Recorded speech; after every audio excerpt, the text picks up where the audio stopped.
Back to the 1993, one mantra reveals the biosocial model for the mental illness, especially the borderline personality disorder. She reveals that some individuals are born with emotionally hypersensitivity. So, these individuals are kind of more easily to feel the emotions, and they feel it very strong, and they find it too hard to return back to the baseline. It takes long time, and these individuals are being placed in invalidated environment. So this hypersensitivity is met with pushing, with elimination, with rejection. So there is a transaction between this invalidation and the emotional dysregulation. So how to deal with this? I am Shreena Shreyef, psychologist, and I'm going to answer this question in this video. Emotional regulation is not about not to feel painful or acrimonious emotions. It's a part of being human. It's a part of humanity. We cannot eliminate it. Emotional regulation is about how to deal with your emotions. And the first thing that you need to know about emotional regulation is you need to accept. Acceptance doesn't mean being passive, doesn't mean to accept the wrong situations, doesn't mean to stay doing nothing. It just means to stop fighting with your emotions, because this fight make it much more worse, and it doesn't work in any room or in any condition. So when it comes to the emotions, first thing we need to know that how these emotions are triggered. What really triggers these emotions? Is it the situation, or is it our point of view, our perceiving? What really triggers the emotions? Actually, when we are facing adversity, we are facing obstacles, this is the situation. But how we perceive what's going on through our minds actually affects our emotions, and is always being associated with emotions, and it also affects our behavior. So if you are not feeling good, then you need to listen to what's going on through your mind. And here's the key to know what really triggering your emotions. So let me make it much more clear for you. For every emotion there is an urge. For example, fear is always being associated with that urge to escape, to run away. So when you feel the fear and you run away, this is a behavior, it's the emotion, and you think that you are not good enough to face this obstacle, you are not smart enough to do what you really need to do in this situation, so you run away. And when you think like this, and when you perceive the situation like this, you feel the fear, you feel the sadness, you feel frustrated, you feel disappointment, and you feel that you give up. so you avoid the situation, complete running away. So it is a cycle.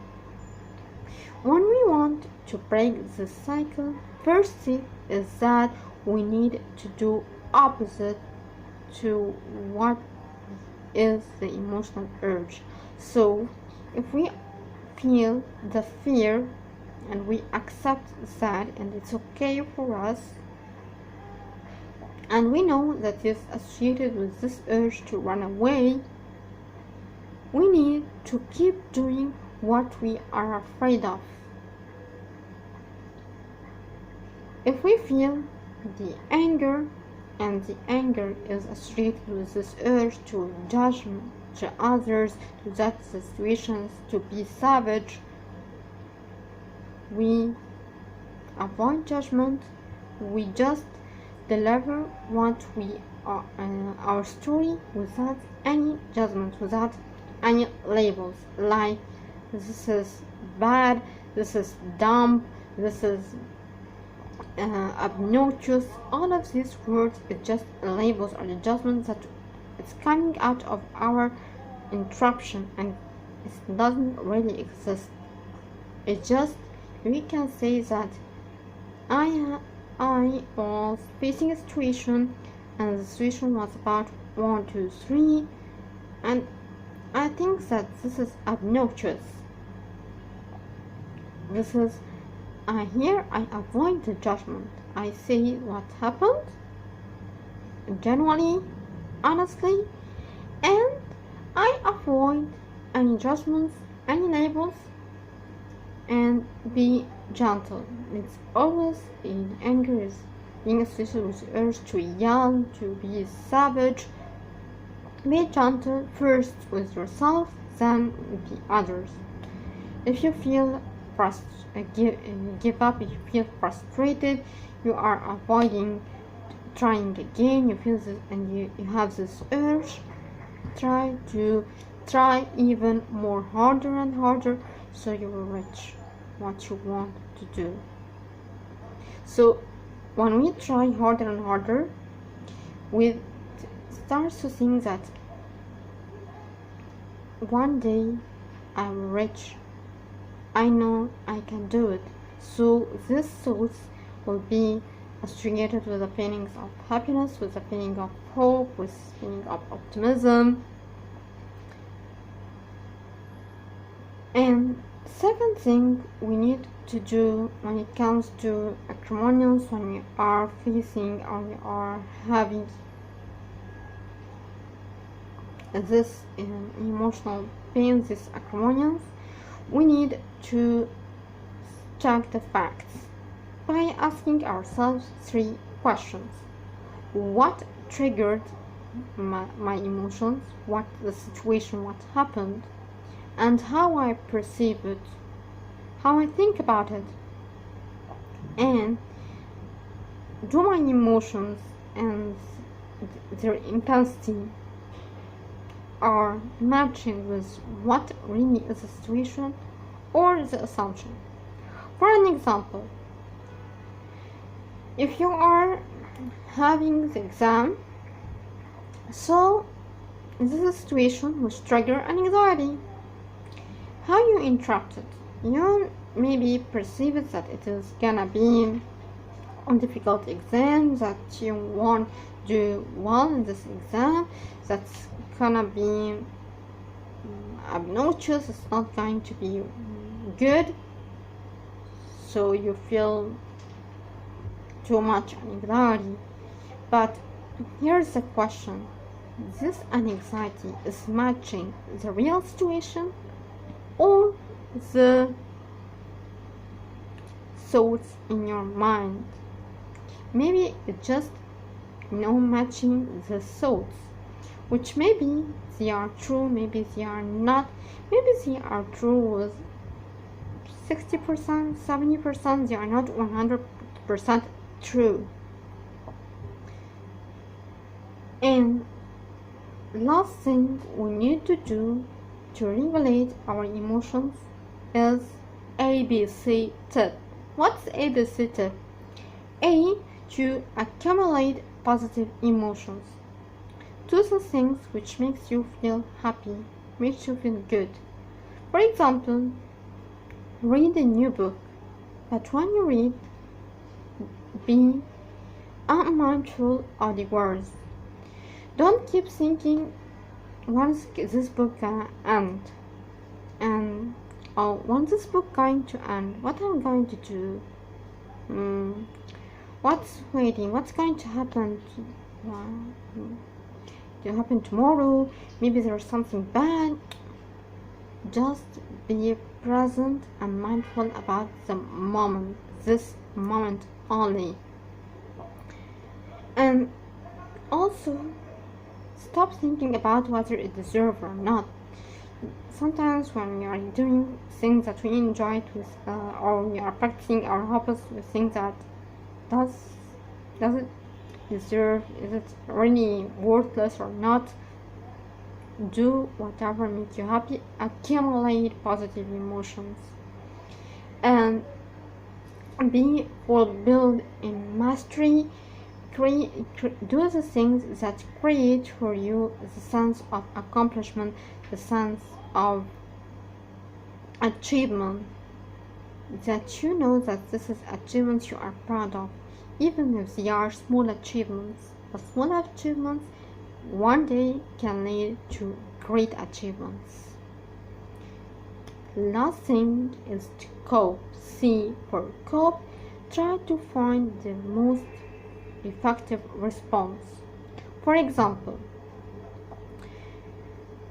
if you are in a situation that you are fighting with your friend, so the effective response is to yell, to judge her or him, or to listen to them till the end.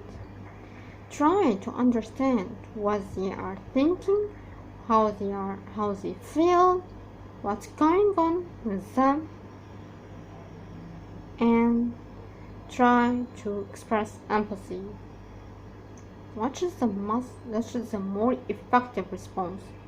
Not the most perfect, effective ones that will lead to good consequences, that you will not regret it so much. Maybe when you do the good thing, or maybe when you express empathy, you feel like kind of a regret because you don't yell, you don't judge. Who the hell will think or her think herself is to say this to me? She or he deserves punishment. You feel like, yes, maybe you think in this way. Maybe the effective response is not the most impressive, the most correct response, but it is the effective response that its consequences is good. You establish a real communication, you have good relationships with the other, genuine relationships. Hope that you love this video. Thank you so much for watching. Thank you so much for supporting me. Thanks so much for the awesome suggestions or support me, for the awesome psychiatrist. Thank you so much, all of you. Sending you lots of love and best wishes. See you next video.